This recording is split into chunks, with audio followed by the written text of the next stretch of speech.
സുഗമോദേവി സീരിയലിൻ്റെ ഏറ്റവും പുതിയ പ്രൊമോ റിവ്യൂയിലേക്ക് എല്ലാ കൂട്ടുകാർക്കും സ്വാഗതം. അങ്ങനെ ത്യാഗരാജന് വയറ്റിന് പ്രശ്നം ഉണ്ടാക്കുന്നത് മറ്റാരുമല്ല, നമ്മുടെ ഭാർഗവിയും ശാരികയും കൂടി ചേർന്നാണ്. ത്യാഗരാജൻ ചായ ചോദിച്ചതേ ഇല്ല, എങ്കിലും ത്യാഗരാജന് മനസ്സറിഞ്ഞൊരു ചായ ഇട്ട് കൊടുക്കുന്നുണ്ട് നമ്മുടെ ഭാർഗവി. അതിലേക്ക് സോപ്പ് പൊടിയും കൂടി ചേർത്താണ് കൊടുക്കുന്നത്. അത് കുടിച്ചിട്ട് പോലും അയാൾക്ക് അറിയുന്നില്ല. അയാൾ പറയുന്നത് സൂപ്പർ ടേസ്റ്റാണ്, പാൽപ്പൊടിയാണോ ചേർത്തതെന്ന് ചോദിക്കുമ്പം ഭാർഗവി പറയുന്നു, അല്ല, ഇത് പശുവും പാലാണെന്ന് പറയുമ്പോൾ പശുവും പാല് സൂപ്പർ ചായയാണെന്നൊക്കെ പറഞ്ഞ് അഭിനന്ദിക്കുന്നു. അത് കേട്ടപ്പം ഭാർഗവിക്ക് തമാശ രൂപത്തിൽ ചിരി വരുന്നുണ്ട്. ഭാർഗവി അയാളോട് ഇങ്ങനെയൊക്കെ കാട്ടിക്കൂട്ടിയത് എങ്ങനെയെങ്കിലും അയാൾ ഇവിടുന്ന് ഇറങ്ങിപ്പോകാൻ വേണ്ടിയിട്ടാണ്. മുമ്പൊരിക്കൽ ഇതുപോലൊരു ആഘോഷ ദിവസമാണ് മീര ഈ വീട്ടിൽ കൊല്ലപ്പെട്ടത്. അന്ന് നന്ദൻ മോയ് അറസ്റ്റിലാവുകയും ചെയ്തു. ആ ഒരു പ്രശ്നങ്ങളൊന്നും വീണ്ടും ആവർത്തിക്കരുത് എന്ന് വിചാരിച്ചിട്ടാണ് ഭാർഗവി അയാളെ ഇവിടുന്ന് ഒഴിവാക്കാൻ നോക്കുന്നത്. നമ്മുടെ ശാരികയോട് പറഞ്ഞിരുന്നു അയാളുടെ നീക്കങ്ങളൊന്ന് വാച്ച് ചെയ്യണം. പ്രഭാവതി കുഞ്ഞിനും സിദ്ധാർത്ഥൻ സാറിനൊന്നും അയാളെ അത്രയ്ക്ക് പേടി തോന്നിക്കുന്നില്ല, പക്ഷേ എനിക്ക് അയാളെ അത്ര ഇങ്ങോട്ട് വിശ്വാസം വരുന്നില്ല. ചതിയനാണ്, സ്നേഹം നടിച്ച് നിന്ന് ചതിക്കാൻ മടിക്കാത്തവനാണ് എന്നൊക്കെ പറയുമ്പോൾ അതൊക്കെ അംഗീകരിച്ച് ശാരികയാണെങ്കിൽ അയാളുടെ പിന്നാലെ നടന്ന് നോക്കുമ്പോൾ ആ ശാരികയ്ക്ക് മനസ്സിലാകുന്നുണ്ട് ആ ബാഗിനുള്ളിൽ എന്തോ ഉണ്ട്. എപ്പോഴും ബാഗിൽ പിടിച്ചുകൊണ്ടാണ് നടക്കുന്നത്, താത്ത് വയ്ക്കുന്നത് പോലും ഇല്ല. അത് നമ്മുടെ ഭാർഗവിയെ അറിയിക്കുന്നതിനെ തുടർന്ന് ത്യാഗരാജൻ ഇങ്ങനെ ചായ ഉണ്ടാക്കി കൊടുത്ത് വയറ്റിന് പ്രശ്നമുണ്ടായി ബാത്റൂമിലേക്ക് പോകുന്ന സമയത്താണെങ്കിൽ ശാരികയും കൊണ്ട് ആ ബാഗ് എടുത്തുകൊണ്ട് വന്ന് നോക്കിക്കുന്നുണ്ട്. ബാഗ് തട്ടിക്കുടഞ്ഞ് താഴേക്കിട്ട് ശാരിക സെർച്ച് ചെയ്ത് നോക്കുന്നെങ്കിലും പ്രത്യേകിച്ച് അധികമൊന്നും കാണുന്നില്ല, ഒരു റിമോട്ട് അല്ലാതെ. പിന്നെ കുറേ അല്ലറ ചില്ലറ അല്ലാത്ത സാധനങ്ങളും.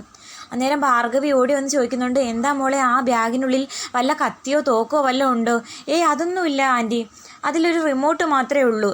റിമോട്ടോ? എന്തിൻ്റെ റിമോട്ട്? അതെനിക്കറിയില്ല എന്നൊക്കെ പറഞ്ഞ് ആ സമയത്താണെങ്കിൽ ഭാർഗവിയെ വേറെ ആരോ വിളിക്കുന്നു. അതും പ്രകാരം ഭാർഗവിയാണെങ്കിൽ അവിടെ നിന്ന് അങ്ങ് പോകുന്നു. ശാരിക്കാണെങ്കിൽ ഇത് എന്തിൻ്റെ റിമോട്ട് എന്നുള്ള രൂപത്തിൽ തിരിച്ചും മറിച്ചും നോക്കുന്നുണ്ട്.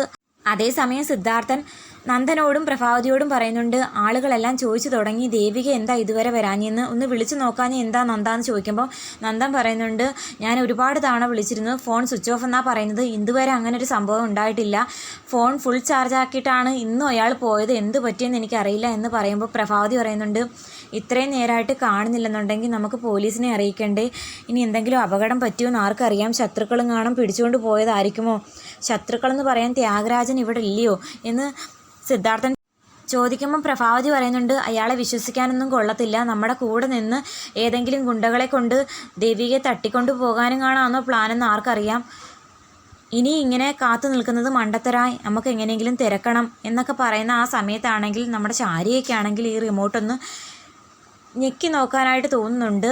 ആ റിമോട്ട് ബട്ടണിൽ പ്രസ് ചെയ്യാനായിട്ട് പോകുന്നതായിട്ടൊക്കെ കാണിക്കുന്നു.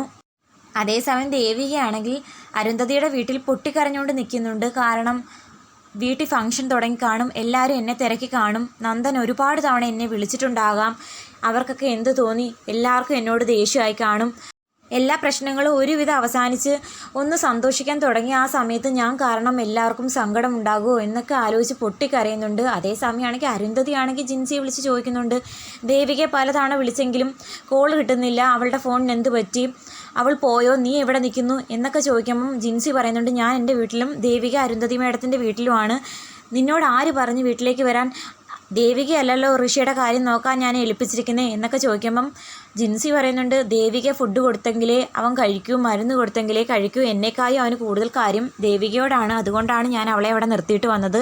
അപ്പം അരുന്ധതി ആണെങ്കിൽ ഒരുപാട് വഴക്ക് പറയുന്നുണ്ട് ജിൻസിയെ മര്യാദയ്ക്ക് ഇപ്പോൾ വീട്ടിൽ പോകാൻ പറയുമ്പോൾ അവൾ പറയുന്നുണ്ട്, എൻ്റെ അമ്മയ്ക്ക് വയ്യാണ്ട കിടക്കുവാണ്, കാലുളുക്കി എന്ന് പറഞ്ഞ് നോക്കുന്നുണ്ട്. കാരണം തിരിച്ച് വീണ്ടും അരുന്ധതി മേഡത്തിൻ്റെ വീട്ടിലേക്ക് പോകാൻ വയ്യാത്ത മടി കൊണ്ടാണ്.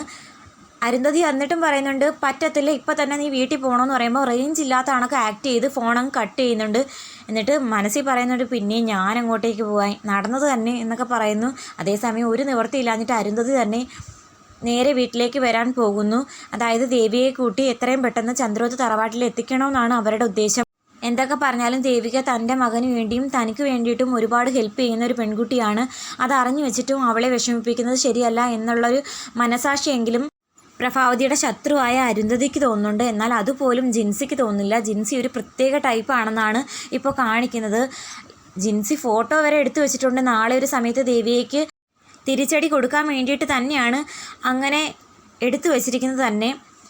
എന്തായാലും നമ്മുടെ ദേവിയെ അധികം താമസിക്കാതെ അരുന്ധതി വന്ന് ചന്ദ്രോത്ത് തറവാട്ടിലേക്ക് കൂട്ടിക്കൊണ്ടു പോകുമെന്ന് പ്രതീക്ഷിക്കാം.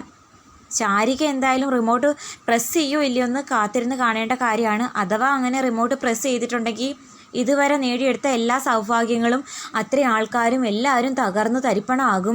എന്തായാലും ശാരിക റിമോട്ട് പ്രസ് ചെയ്യില്ല, കാരണം ആരെങ്കിലും കണ്ട് അത് തടയുമായിരിക്കും. അതായത് ശാരിക റിമോട്ട് പ്രസ് ചെയ്യാൻ ഒരുങ്ങുന്ന സമയത്തായിരിക്കും ശാരിക ആരെങ്കിലും വിളിക്കുന്നത്. അങ്ങനെ റിമോട്ട് അവിടെ വെച്ചിട്ട് പോകാൻ ചാൻസ് ഉണ്ട്. അപ്പോൾ കാത്തിരുന്ന് കാണാം. വീഡിയോ ഇഷ്ടമായാൽ തീർച്ചയായിട്ടും സപ്പോർട്ട് ചെയ്യാൻ മറക്കല്ലേ.